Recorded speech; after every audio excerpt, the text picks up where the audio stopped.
हाँ जी साथियों, पिछले कई दिनों से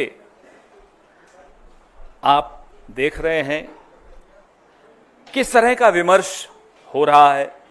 अभी थोड़ा शांति बनाएं प्लीज।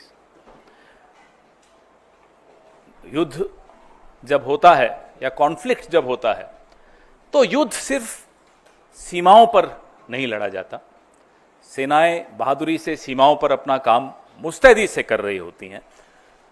युद्ध में बहुत अहम भूमिका उन रणनीतिकारों की होती है जो राजधानी में बैठे होते हैं। वो मंत्री हों, वो अफसर हों, वो प्रधानमंत्री हों, वो विदेश मंत्री हों, इन तमाम लोगों की एक भूमिका बहुत महत्वपूर्ण होती है जो सेना के पराक्रम को या तो बूस्ट कर सकती है या सेना के पराक्रम को और नुकसान भी पहुंचा सकती है, उनके मनोबल को नुकसान पहुंचा सकती है, जो हमने इस बार बहुत अफसोस के साथ कह रहे हैं कि होते हुए देखा। मैं सबसे पहले अपने साथियों से आग्रह करूंगा कि एक आपको वीडियो दिखाएं, फिर प्रेस वार्ता को आगे बढ़ाएं।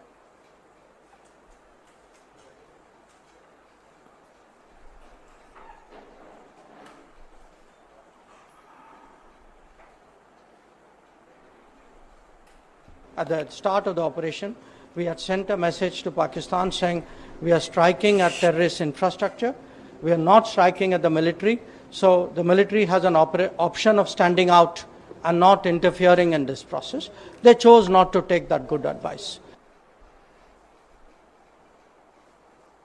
ये आपने देखा, हमारे नेता राहुल जी ने इस पे कुछ सवाल भी पूछे हैं, परसों पूछे, आज फिर कुछ सवाल पूछे।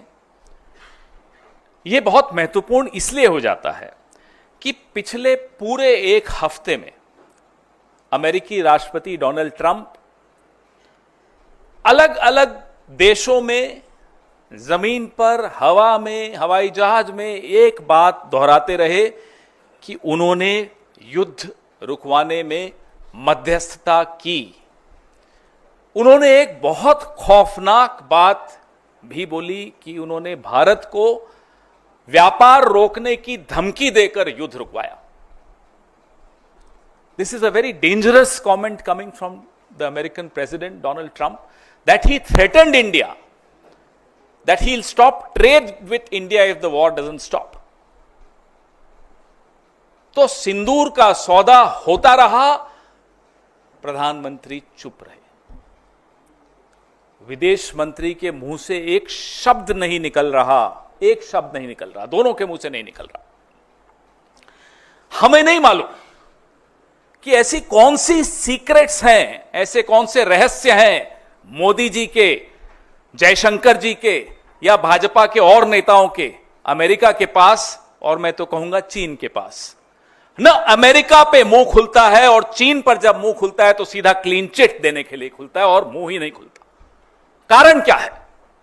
आपके जो रहस्य उनके पास होंगे, हमें कोई मतलब नहीं उससे, लेकिन देश को नुकसान क्यों पहुंच रहा है? पहलगाम का न्याय क्यों नहीं मिल पाएगा? इसलिए क्योंकि आप डरते हैं अमेरिका से, आप डरते हैं चीन से, आपका मुंह नहीं खुलता चीन के आगे। सबको मालूम है, पूरे देश को मालूम है, पूरे विश्व को मालूम है चीन की भूमिका क्या रही इस युद्ध में, और अमेरिका अपनी भूमिका खुद आगे बढ़ चढ़कर बता रहा है इस युद्ध को रोकने में, और जयशंकर जी का मुंह नहीं खुलता। ये क्या हो रहा है? इसलिए ये सवाल पूछने बहुत बहुत आवश्यक हैं। यह महत्वपूर्ण है कि डोनाल्ड ट्रंप क्या बोल रहे हैं, लेकिन बात सिर्फ डोनाल्ड ट्रंप की नहीं है। बात यह है जो अभी आपने वीडियो में देखा कि कैसे जयशंकर जी खुद प्रेस एजेंसीज को सामने बैठाकर और खुद बता रहे हैं कि हमने पाकिस्तान के आतंकी ठिकानों पर हमला करने से पहले पाकिस्तान को सूचित कर दिया था। अब यह सूचित करने का क्या मतलब होता है? इतना भरोसा है आपको आतंकियों पर कि आप सूचित कर देंगे और वो वहीं रहेंगे या वो चुपचाप बैठेंगे? यह भरोसा है आपको उन आतंकियों पे? रिश्ता क्या है आपका? कैसे आप बोल रहे हो उनको? क्यों बताया आपने उनको? और इसको आप क्या कूटनीति कहेंगे? ये डिप्लोमेट रहे हुए हैं। आज जो देश के विदेश मंत्री हैं ये एक राजदूत रहे हुए हैं, आईएफएस ऑफिसर रहे हुए हैं। क्या इसको कूटनीति कहते हैं? माफ कीजिएगा, हमारी देहाती भाषा में इसको मुखबिरी कहते हैं, इसको कूटनीति नहीं कहते। ये मुखबिरी है, ये अपराध है, ये गद्दारी है।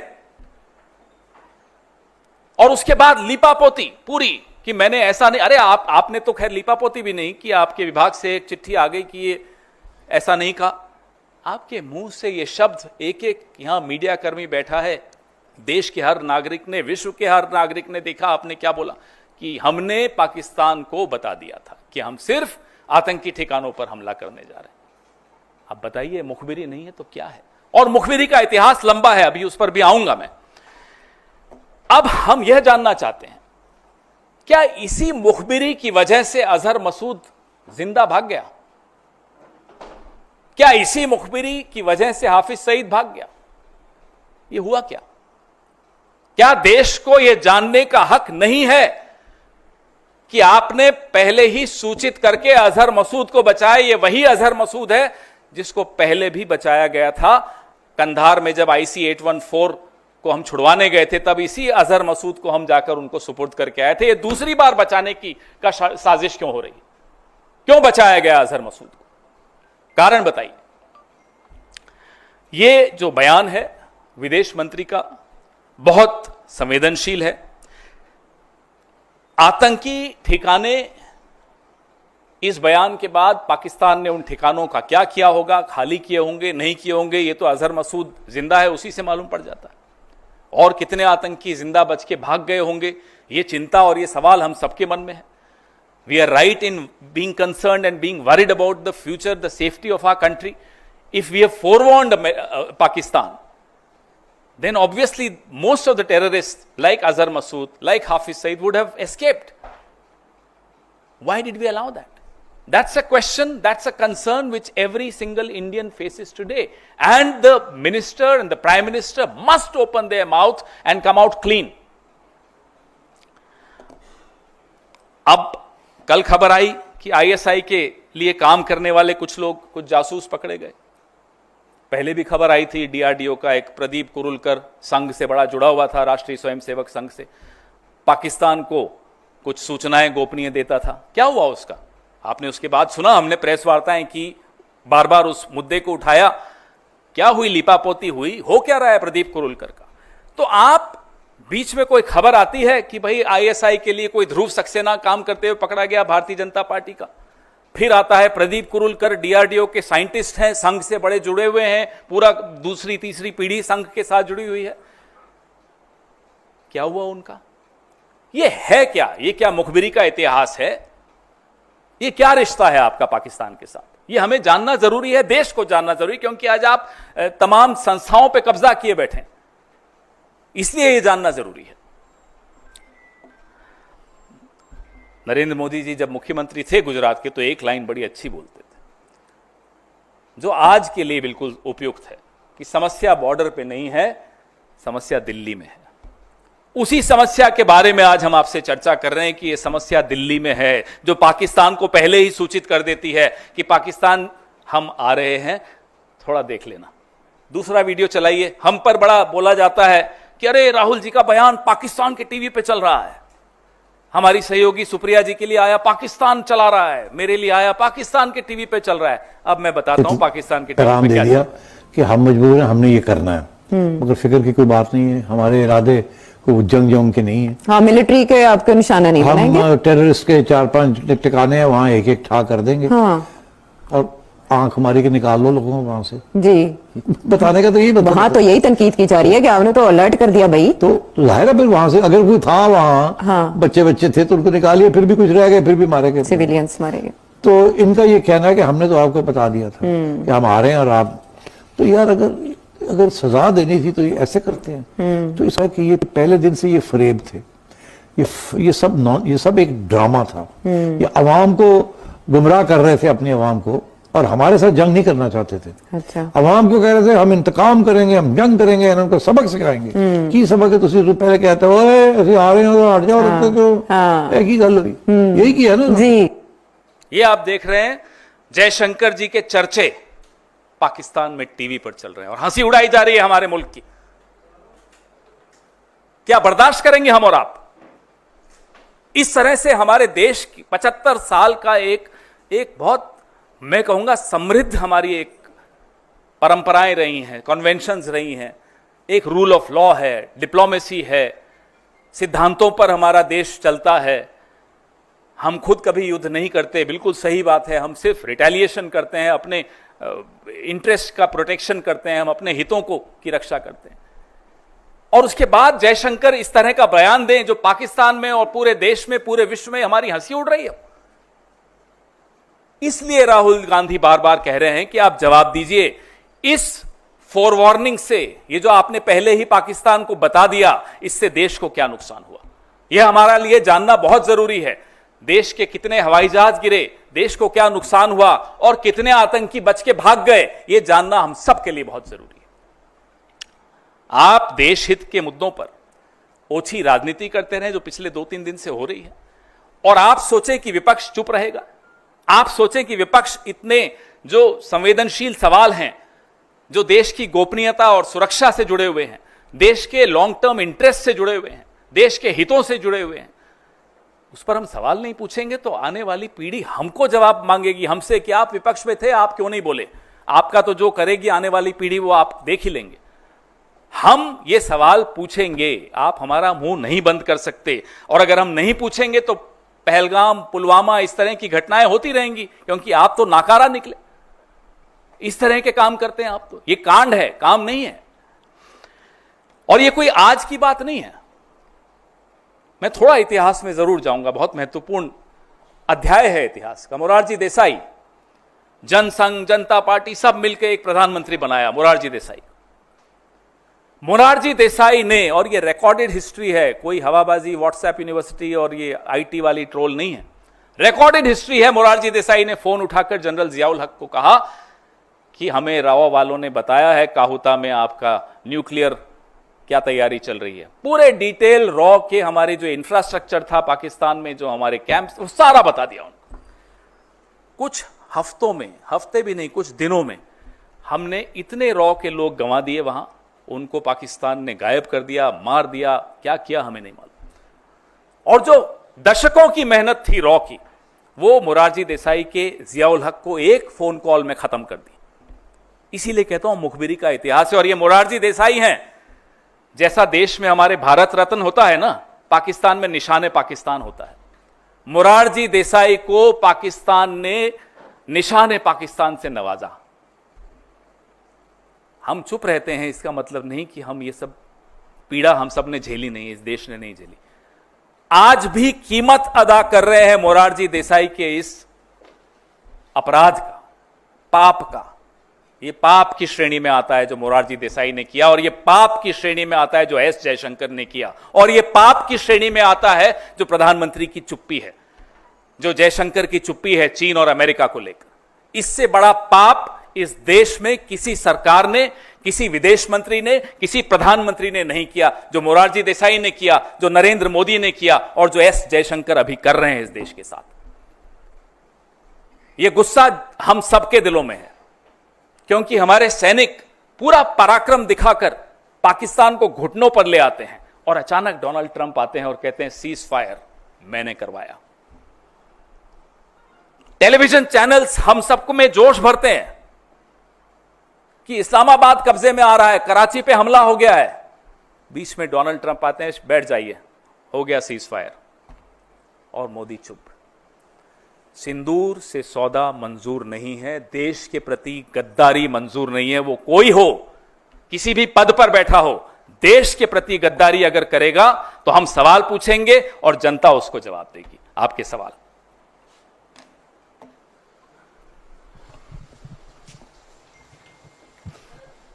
जी सर, आज बैठक है स्टैंडिंग कमेटी की एक्सटर्नल अफेयर्स की, और विदेश सचिव को बुलाया भी गया है, आपके भी मेंबर्स उसमें हैं, तो क्या आपको लगता है इस मसले पर भी चर्चा होनी चाहिए? कम से कम स्टैंडिंग कमेटी को पता होना चाहिए। अगर आप बात कर रहे हैं तो होना तो बहुत कुछ चाहिए मौसमी जी। होना तो ये चाहिए कि प्रधानमंत्री ऑल पार्टी मीटिंग्स में खुद आए, नहीं हुआ। होना तो यह चाहिए कि जिस तरह से पंडित जवाहरलाल नेहरू ने अटल बिहारी वाजपेयी की मांग पर भारत चीन युद्ध के बीच में विशेष सत्र संसद का बुलाया और चर्चा की। हमने मांग की नरेंद्र मोदी जी से कि एक विशेष सत्र संसद का बुलाइए, होना तो वो भी चाहिए था, नहीं हुआ। इस सरकार में क्या होना चाहिए और क्या होता है में बहुत अंतर होता है, तो इसलिए हमें अब इस पर टिप्पणी करना कोई उचित नहीं होगा कि क्या होना चाहिए। पूरा देश जानता है कि क्या होना चाहिए। पूरा देश यह भी जानता है कि इस तरह से डोनाल्ड ट्रंप आकर बोले कि मैंने सीज फायर करवाया और धमकी देकर करवाया, यह भी नहीं होना चाहिए था। सिंदूर का सौदा भी नहीं होना चाहिए था, बहुत कुछ नहीं होना चाहिए था, लेकिन हो रहा है। होना यह भी नहीं चाहिए था कि एस जयशंकर पाकिस्तान को पहले ही चेतावनी दे दें, वो भी हुआ। होना यह भी नहीं चाहिए था कि चीन और अमेरिका पर प्रधानमंत्री और विदेश मंत्री का मुंह चुप हो जाए, बंद हो जाए, मुंह से आवाज नहीं निकल रही हो, वो भी आपके सामने हो रहा है। माइक। ये जो नई चीज आप इस पूरे घटनाक्रम में लेकर आए हैं कि एक नया वीडियो है विदेश मंत्री का, क्या इसके बाद भी कांग्रेस जो स्टैंड ले रही है कि सरकार की तरफ से जो प्रतिनिधि मंडल जा रहा है जिसमें कांग्रेस 4 बड़े नेता रहेंगे, क्या आप उस स्टैंड पर आप आज भी कायम है, या सवाल आप कर रहे हैं ये सवाल के साथ अब आगे स्टैंड आप लोगों का बदल जाएगा? उस स्टैंड के विषय में, उस निर्णय के विषय में आज मेरे वरिष्ठ सहयोगी जयराम रमेश जी ने आप सबसे बात की है, तो अब उसके बाद उस पर कुछ और कहना जरूरी नहीं है। देश के लिए जो उचित है कांग्रेस पार्टी वो हमेशा करती है, अभी भी करेगी।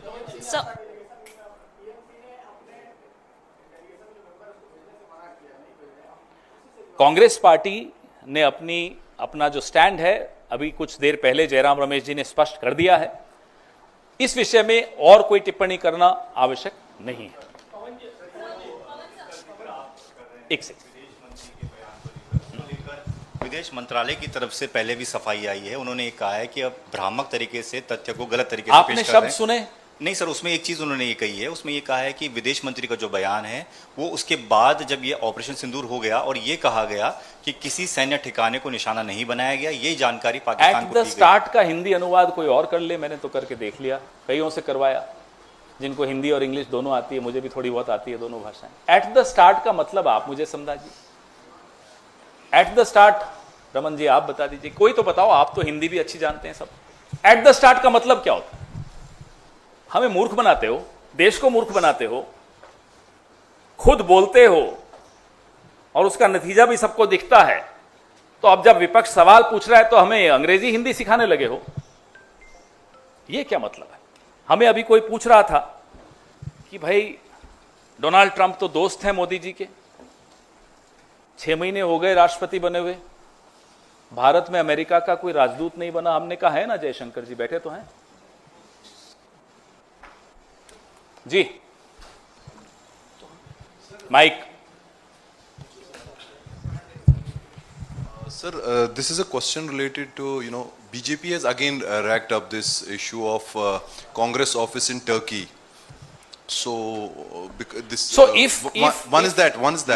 Another thing is, the moment Rahul Gandhi issued this statement, basically about this External Affairs Minister S. Jaishankar saying this, we informed Pakistan at the start of this war and all. So, moments after it, PIB issued a fact check that it terming it a fake basically. They said it's a fake. So are they saying that Mr. Jaishankar is fake? That we don't have an EAM called Jaishankar? When you can see what he said to ANI, PTI, a lot of agencies were there when he said that. Everybody heard that. There was a transcript of what he said which was released. Everything is fake? Well, we are happy to believe and agree with them that, well, it's a fake EAM who can't protect and uphold the interests of our country. Can't be a real EAM, External Affairs Minister. Tall giants have occupied this position in this country. नहीं, आपका दूसरा सवाल, sorry, he has another question. कौन सा वाला?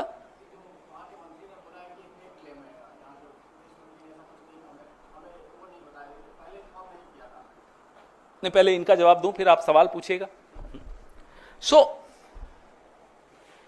The BJP, friends of BJP, overseas friends of BJP has setups in over 25 countries. They go and campaign amongst the NRIs of Turkey, Malaysia, Canada, several countries.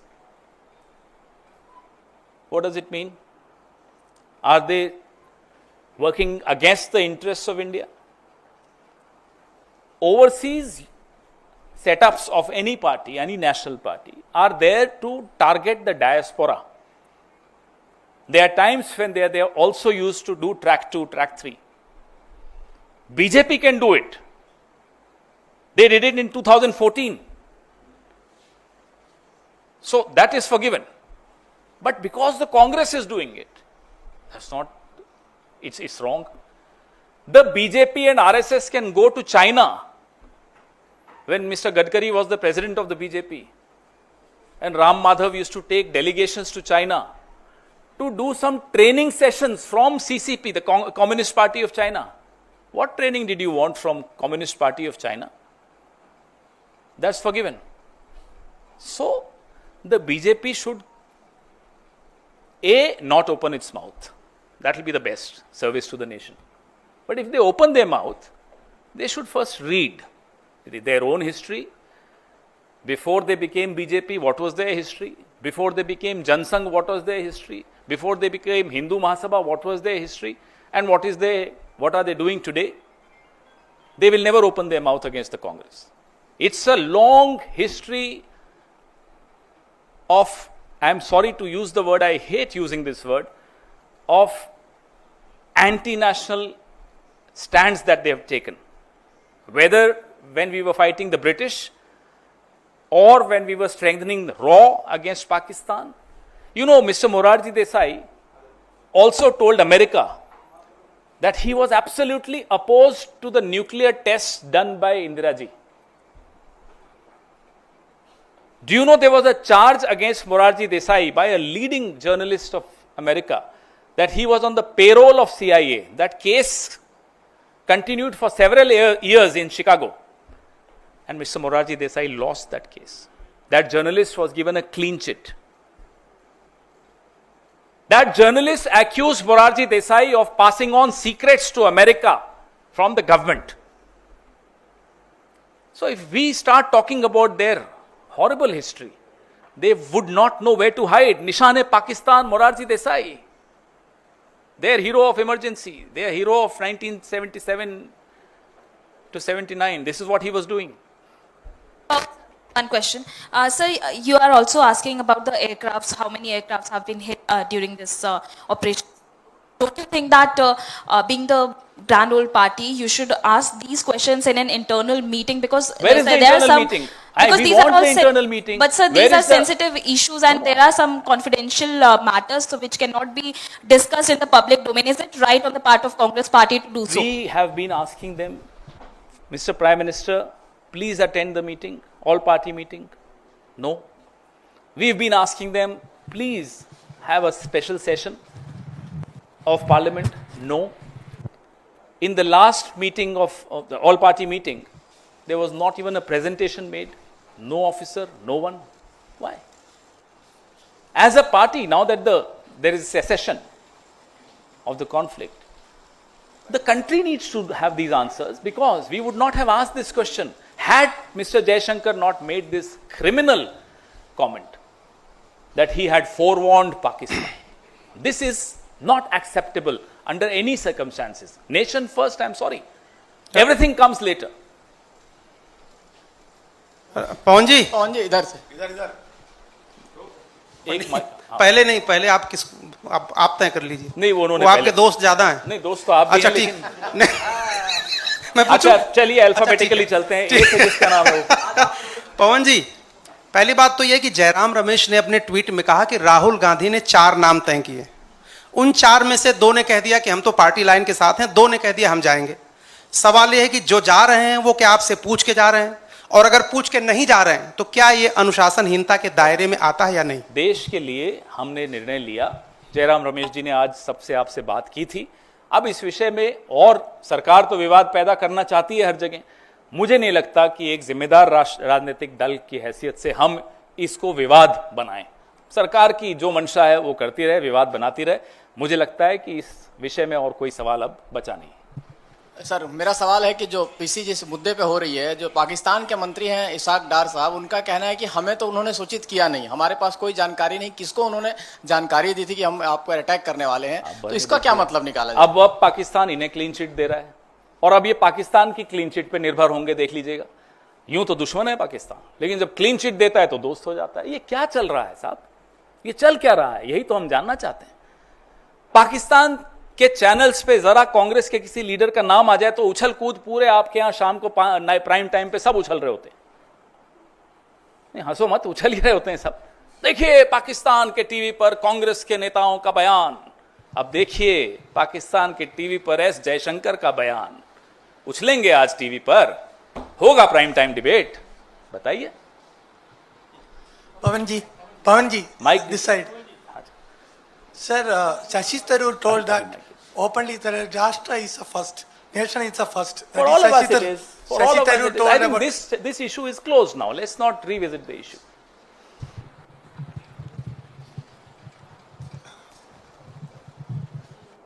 पवन जी, जिस आधार पर आपने आज सवाल पूछे हैं और विदेश मंत्री के बयान का हवाला दिया है, तो क्या ये ऑपरेशन सिंदूर पर भी कांग्रेस सवाल उठा रही है, उसकी सफलता पर? ऑपरेशन पे कभी हम सवाल सेना की उठाएंगे ओर से क्या? दिए जा रहे हैं।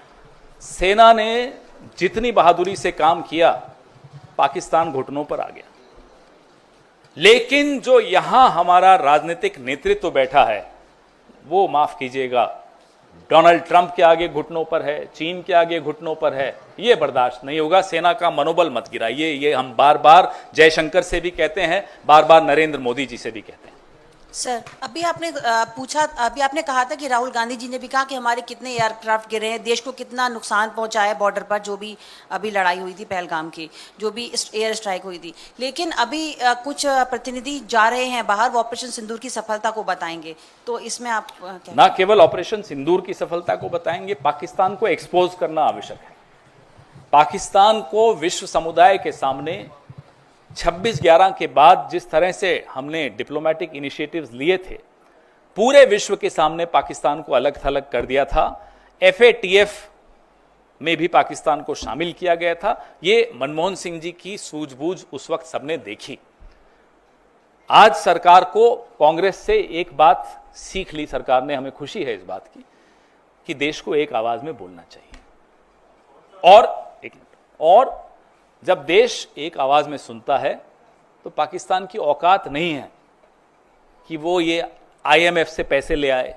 आप बताइए, 73 देशों में हमारे प्रधानमंत्री करोड़ों अरबों रुपए खर्च करके जाते हैं। आप एक नेपाल तक को अपने साथ नहीं खड़ा कर पाए इस युद्ध में। पता नहीं भूटान ने स्टेटमेंट दिया या नहीं दिया। ये स्थिति आपने कर दी। सीखिए, कांग्रेस की सरकारों से सीखिए कैसे विदेश नीति को बनाया जाता है। विदेश नीति प्रधानमंत्री को प्रोजेक्ट करने के लिए नहीं होती, अपना ढोल नगाड़ा पीटने के लिए नहीं होती, डायस्पोरा इवेंट्स करके, चेहरे बना बना के, कपड़े बदल बदल के, घूम घूम कर भाषण देने में विदेश नीति नहीं होती। विदेश नीति बहुत गंभीर मुद्दा है, वो इस तरह की हल्की हरकतों से नहीं की जाती। सर, आपने पाकिस्तान से पूरा सवाल रिश्ता जोड़ दिया पूरी तरीके से, जयशंकर का और पूर्व प्रधानमंत्री मोरारजी देसाई का भी। लेकिन हेमंता बिस्वा शर्मा, आपके एक नेता का लगातार पाकिस्तान से रिश्ता जोड़ते जा रहे हैं और इस बात के बयान ओपनली दे रहे हैं कि उनके पास ये जानकारी है कि पाकिस्तान के मिनिस्टर्स के बुलावे पे वो गए। इतने साल से उस जानकारी पे वो बैठे थे, ऐसी कौन सी जानकारी है? और हेमंता बिस्वा शर्मा हमारी पार्टी से गए, हम उनकी रग रग से वाकिफ हैं। समझ जाएंगे सुनेंगे तो किन रगों से हम वाकिफ हैं उनकी। उस आदमी में इतना सब्र नहीं होगा कि उसके पास कोई सूचना है तो वो इतने दिन सालों तक बैठा रहेगा उस पर। ये सब हेमंता बिस्वा शर्मा अच्छी तरह समझता है कि हमारे पास उनके विषय में क्या क्या है, और जिस दिन वो चुनाव हारेंगे,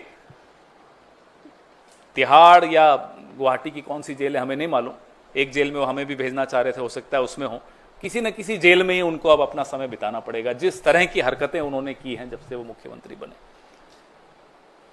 गौरव गोगोई के विषय में इस तरह की टिप्पणी करना और बार बार एक ही टिप्पणी को दोहराने से वो बात सच नहीं हो जाती। वो भाजपा में जब से गए हैं उनको लगता है कि भाई मूल मंत्र जो मोदी जी का है वो मैं भी ले लूं, कि झूठ को बार बार दोहराओ, ऊंची ऊंची आवाज में दोहराओ, वो सच हो जाएगा। ना मोदी जी का झूठ चलता है। अब जब मोदी जी का ही झूठ चलना बंद हो गया तो ये हेमंता बिस्वा शर्मा तो बहुत पुअर फोटोकॉपी है उनकी। पवन जी, एस जयशंकर के बयान को तमाम लोगों ने कहा कि यह देशद्रोह के तरीके से, वहीं ये भाजपा के नेता उनका बचाव करते हुए यह कहते हैं कि शेर जब भी मारता है समय और तारीख बता के मारता है। बताओ, आपकी हंसी में ही जवाब आ गया सब, क्या आपको खुद हंसी आ रही है? अब अगर जयशंकर से शेर है, फिर हो सकता है भी डोनाल्ड ट्रंप बब्बर शेर होगा जिससे आगे डर गया वो।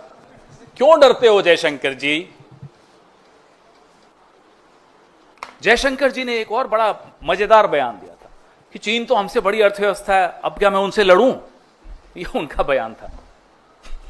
कहा था या नहीं, आपने याद है आपको?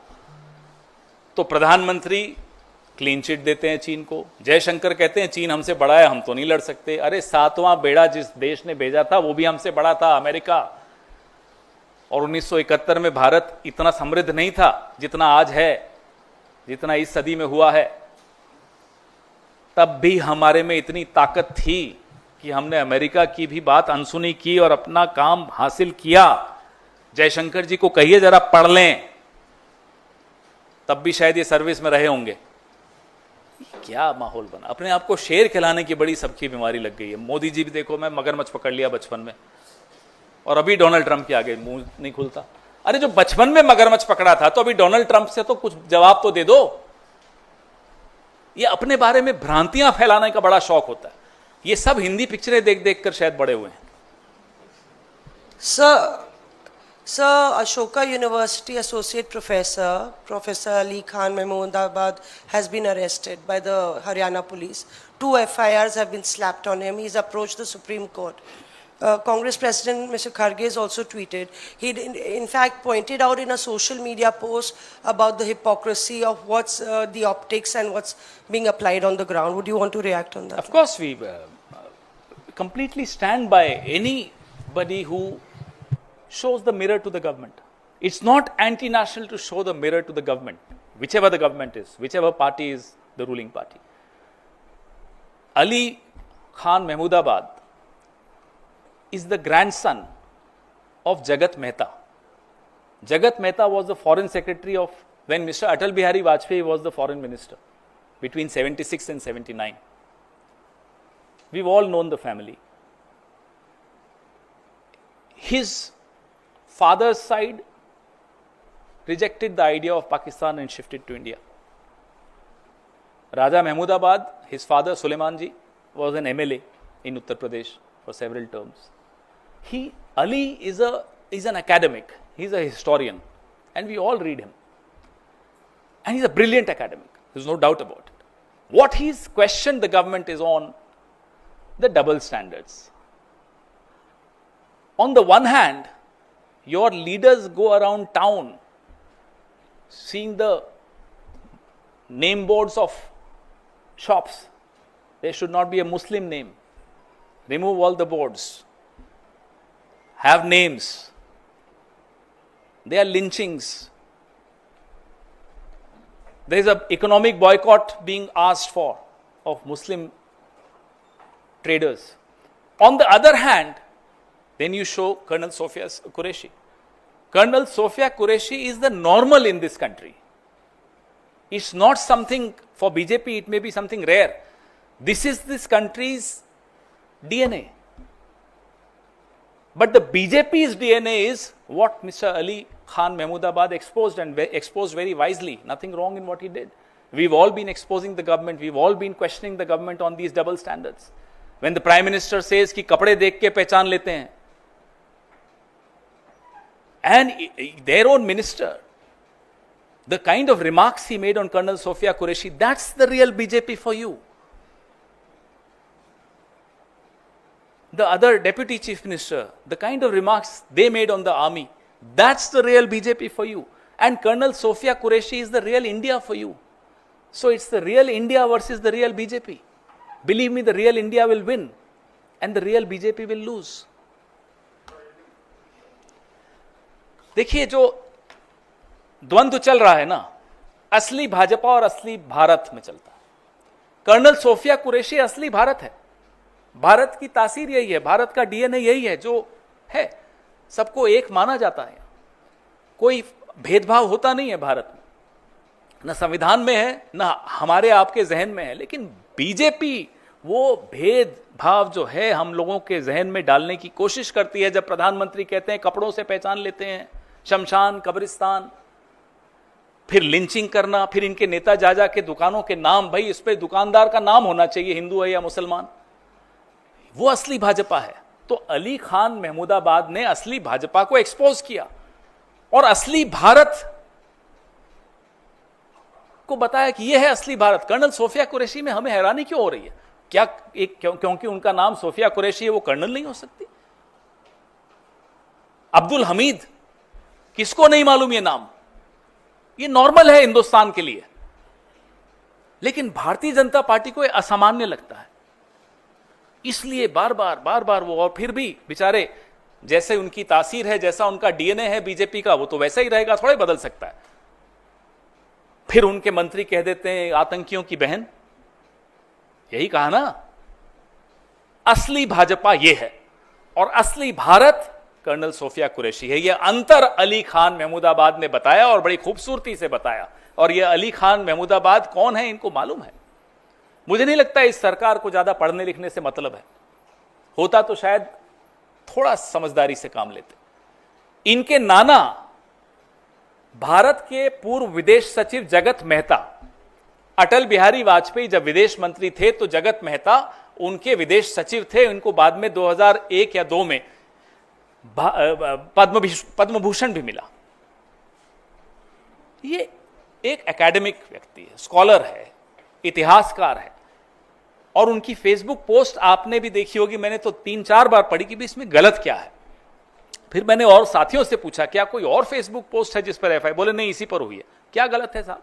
हम भी कहते हैं कि लिंचिंग के खिलाफ हम आवाज उठाएंगे, नहीं होने देंगे इस देश में, क्योंकि कोई मुसलमान है आप उसको जाकर दाढ़ी नोच लोगे, उसको मारपीट करोगे, कैसे बर्दाश्त होगा? लिंचिंग किसी की भी हो गलत है, कोई भी करे गलत है।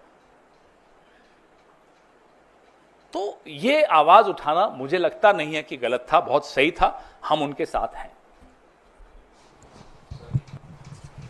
कौन बोल रहा है? Sir, US, you have referred to President Trump's various remarks on the ceasefire. So, do you think that there is any point in sending a delegation to US, and will they be successful in turning around the US opinion? Well, the idea is to expose Pakistan in the global community. I mean, we were shocked. We in the Congress were shocked. I think every single Indian was shocked that in the middle of the conflict, the IMF releases the funds to Pakistan. How is it allowed? Where is our foreign policy? Then they started lying that a no vote is not allowed. That's absolutely incorrect. There have been several instances where no vote was cast by us also. So, even if a no vote was not allowed, for a moment let's believe, though it's wrong, but let's agree with them. Where was your lobbying? Why didn't you lobby with the rest of the world to ensure that Pakistan is cornered and IMF does not release those funds?